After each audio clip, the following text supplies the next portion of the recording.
Désolé, nous ne pourrons pas être des vôtres. Il y a eu un imprévu. C'est ce qu'a dit ma mère après avoir raté le 8e anniversaire de mon fils. 2 jours plus tard, je recevais une notification pour une dépense de 7 400 €. Une loge VIP pour un match de rugby au Stade de France. 3 places.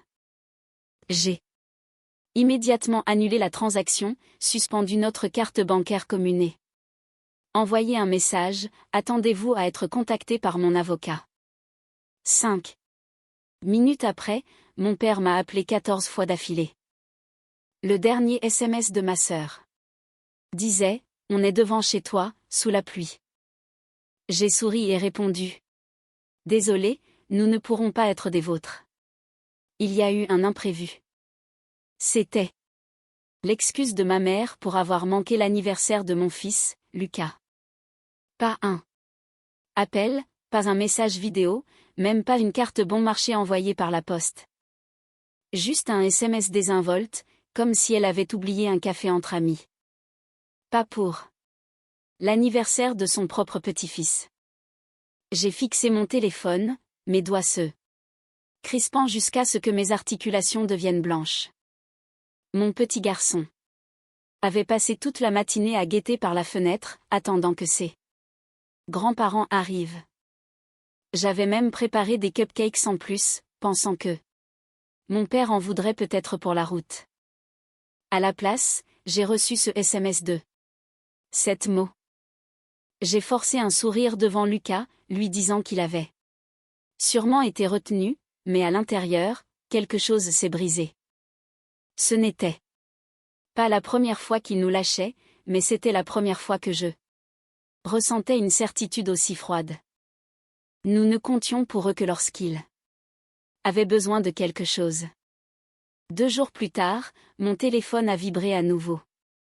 Pas un appel, pas d'excuses, mais une notification bancaire. Un débit de 7 400 €. Mes yeux se sont plissés en lisant le libellé, loge exécutive VIP au Stade de France, 3 places. Je savais exactement qui était derrière ce coup. Nous partagions une carte de crédit pour les urgences, une idée qu'ils avaient eue en me convainquant que c'était plus simple pour s'entraider en cas de coup dur. Sauf que les urgences concernaient toujours leur confort. Je n'ai pas hésité. J'ai appelé la banque, annulé la transaction, bloqué la carte et envoyé ce seul texte, attendez-vous à être contacté par mon avocat. Mon avocat, Grégoire, n'était pas un inconnu. Nous étions au lycée ensemble, et après nos études de droit à Assas, il s'était forgé une réputation pour gérer les litiges familiaux complexes. Quelques minutes après le SMS, je lui ai envoyé des captures d'écran du débit, un historique des urgences passées et les messages où mes parents clamaient que cette carte était pour l'entraide familiale. Sa réponse est arrivée 10 minutes plus tard, bien reçu. C'est un usage non autorisé. Si tu veux, je peux rédiger une mise en demeure avant la fin de la semaine. J'ai souri à mon téléphone. Il ne s'agissait plus seulement de récupérer mon argent. Il s'agissait d'envoyer un signal fort, j'avais fini de financer leur train de vie. 5 minutes après, mon téléphone s'est mis à vibrer comme s'il prenait feu. 14 appel manqué de mon père en moins de 10 minutes. Il ne m'appelait jamais. Autant, sauf s'il était en mauvaise posture. Puis, la cerise sur le gâteau, un message hystérique de ma sœur, Manon, on est dehors, sous la pluie. Je l'ai lu 2 fois, laissant le sentiment m'envahir avec un sourire satisfait. Mes pouces ont hésité sur l'écran avant que je tape ma réponse. Je devrais peut-être expliquer le contexte, car si je vous dis juste qu'ils ont dépensé 7 400 € pour une loge VIP, vous pourriez penser à un événement isolé. Ce n'était pas le cas. C'était le résultat d'années d'enticlement, de manipulation et de discours sur la famille, qui finissait toujours par vider mon compte épargne. Mais parents n'étaient pas pauvres. Ils avaient des emplois stables, une maison confortable et une épargne retraite correcte. Mais ils avaient une addiction. Dépenser l'argent qu'ils n'avaient pas pour des choses inutiles. Adolescent, je me souviens de mon père rentrant avec un téléviseur 75 pouces alors que ma mère mentionnait, l'air de rien, que nous étions en retard sur les mensualités du crédit immobilier. Devinez dont le salaire de Job d'été a mystérieusement disparu pour éponger les dettes? À 20 ans, j'étais déjà le filet de sécurité financier de la famille. Maman avait besoin de soins dentaires coûteux? J'ai payé. La camionnette de papa était en panne? J'ai réglé le garagiste. Ma sœur, l'éternelle demoiselle en détresse, avait besoin de payer son loyer à Paris après le départ de sa coloc? Évidemment, elle est venue me voir. Et parce que je ne voulais pas les voir en difficulté, ayant été élevée avec l'idée que les bons enfants soutiennent leurs parents, je n'ai jamais dit non. Ils disaient toujours que c'était temporaire. Spoiler, ils n'ont jamais remboursé. La carte commune est arrivée il y a 3 ans. Maman l'avait présentée comme une sécurité pour les urgences. J'ai accepté, pensant éviter les appels gênants. En réalité, c'était un accès direct à mon compte. Cela a commencé doucement. 180 € ici pour des courses, 250 là pour des médicaments. Puis, ça a escaladé. Un nouveau salon de jardin, une escapade d'un week-end, pour se détendre. Un dîner d'anniversaire pour ma sœur à 900 € qu'il jurait être, pour toute la famille, alors que je n'avais pas été invitée.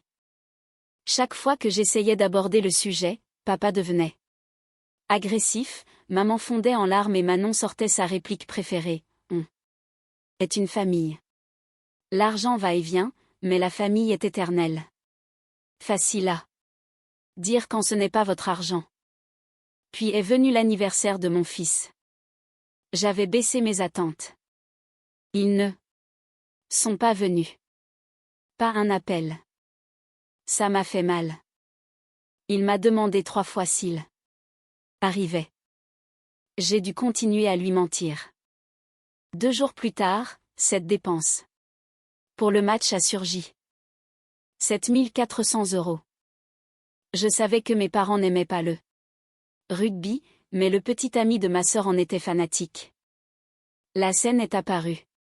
Dans ma tête, papa, maman et le copain de Manon dans une loge de luxe, mangeant des toasts au foie gras et sirotant du champagne, alors que mon fils demandait pourquoi mamie n'était pas venue.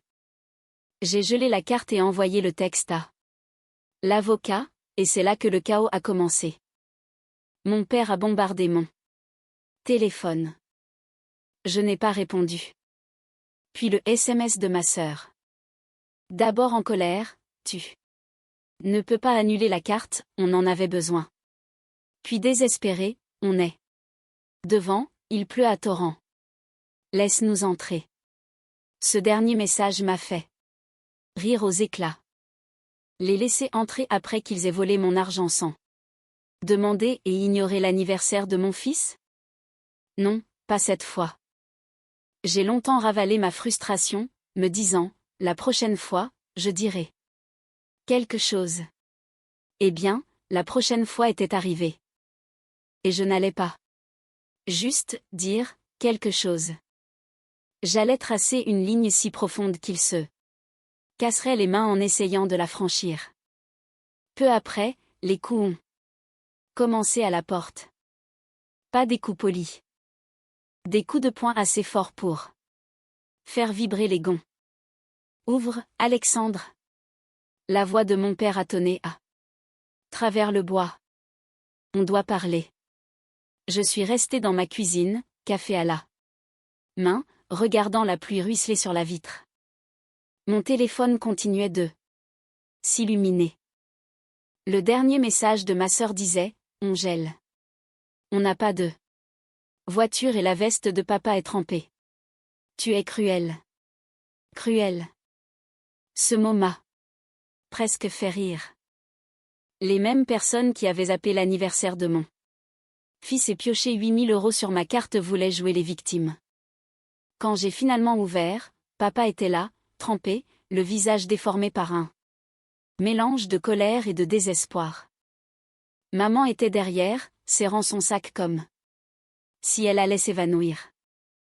Ma sœur grelottait dans sa petite veste tendance qui n'était clairement pas faite pour le mauvais temps. « Qu'est-ce qui te prend ?» a aboyé mon père. « Tu annules la carte sans nous prévenir. » « Sans vous prévenir ?» J'ai reculé pour qu'il voie la chaleur de mon salon. « Vous voulez parler de la carte que vous venez d'utiliser pour dilapider 7 400 €. Pour un match de rugby ?»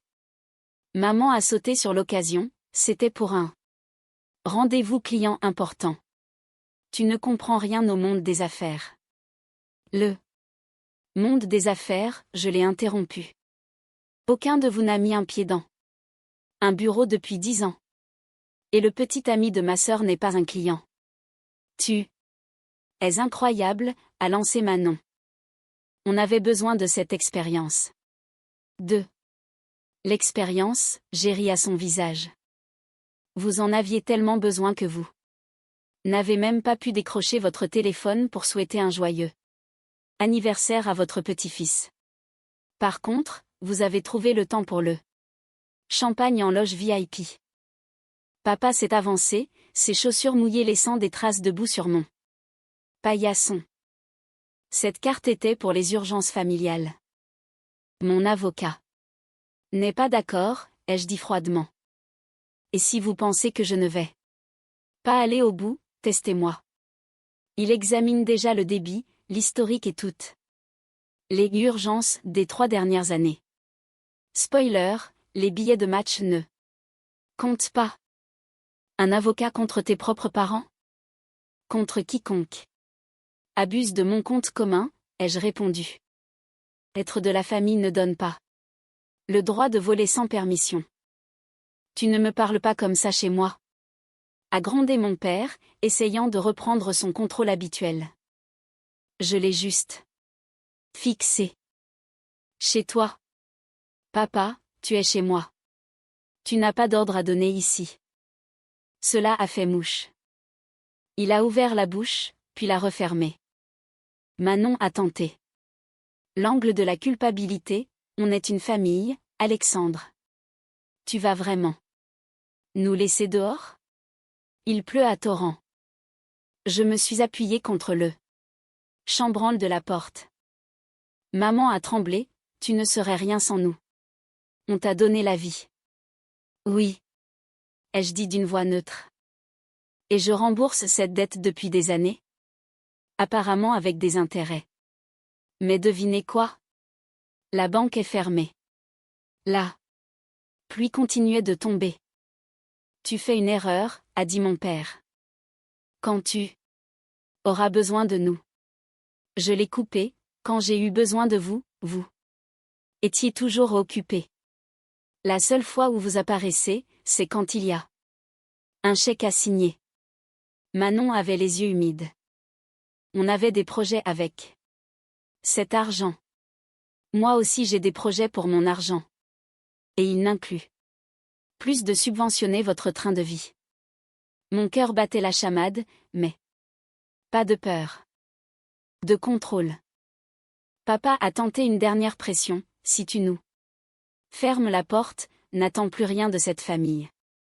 Je me suis avancée. Assez près pour voir la pluie couler au bout de son nez. C'est exactement le but. Et puis, lentement, délibérément, j'ai fermé la porte. Les coups ont recommencé. Mais je me suis tournée vers mon fils qui jouait avec ses Legos. Qui était à la porte, papa ? J'ai souri. Juste des gens qui ont oublié ce que signifie la famille. De l'autre côté, les cris se sont transformés en disputes étouffées. Entre eux trois. J'ai siroté mon café, m'asseyant près de mon fils. Qu'il reste sous la pluie. Ils avaient passé des années à me faire sentir petit et coupable. Ce soir, il pouvait sentir autre chose, l'impuissance. Pour la première fois de ma vie, je ne cédais pas. Le bruit des pas s'éloignant sur l'allée a fini par marquer la fin de la confrontation. Le reste de la soirée, mon téléphone a vibré. Des paragraphes de ma sœur sur les liens du sang. Des messages vocaux de mon père, de plus en plus menaçants. Je n'ai pas répondu. Pas ce soir-là, ni le lendemain. Je les ai bloqués sur les réseaux sociaux, mis leur numéro en silencieux et j'ai continué ma vie. Lucas et moi sommes allés au parc, avons mangé une glace, et avons ri jusqu'à en avoir mal au ventre. Pour la première fois depuis des années, je me sentais léger, comme si on avait brisé mes chaînes. 3 jours plus tard, ma cousine Jenna m'a appelé.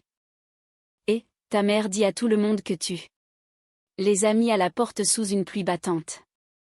J'ai ricané, elle a oublié de dire qu'il m'avait volé 8 000 €.